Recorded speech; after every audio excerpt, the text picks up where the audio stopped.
হযরত সাইয়্যিদুনা ওয়াহাব বিন মুনাব্বিহ রাহমাতুল্লাহি তাআলা আলাইহি থেকে বর্ণিত দুইজন আবিদ অর্থাৎ ইবাদতকারী ৫০ বছর পর্যন্ত আল্লাহ তাআলার ইবাদতে মগ্ন ছিলেন।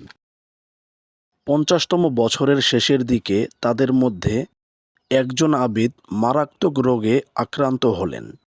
তিনি আল্লাহ তাআলার দরবারে আহাজারি করে এমনভাবে ফরিয়াদ করতে লাগলেন, হে আমার পাক পরওয়ারদিগার, আমি তো ৫০ বছর পর্যন্ত ধারাবাহিকভাবে তোমার হুকুম মেনেছি, তোমার ইবাদতে মশগুল ছিলাম। তারপরও তুমি আমাকে রোগে আক্রান্ত করে দিলে। এর মধ্যে কি হিকমত রয়েছে? হে আমার মাওলা, আমি তো পরীক্ষায় পড়ে গিয়েছি।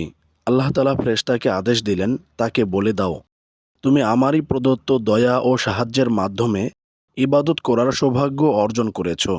বাকি রইল অসুস্থতা।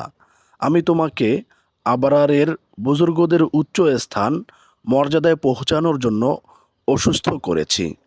তোমার পূর্ববর্তী লোকেরা অসুস্থতা ও মুসিবতের প্রত্যাশী ছিল, আর আমি তা না চাইতেই তোমাকে দিলাম, অথচ তুমি আহাজারি করছো।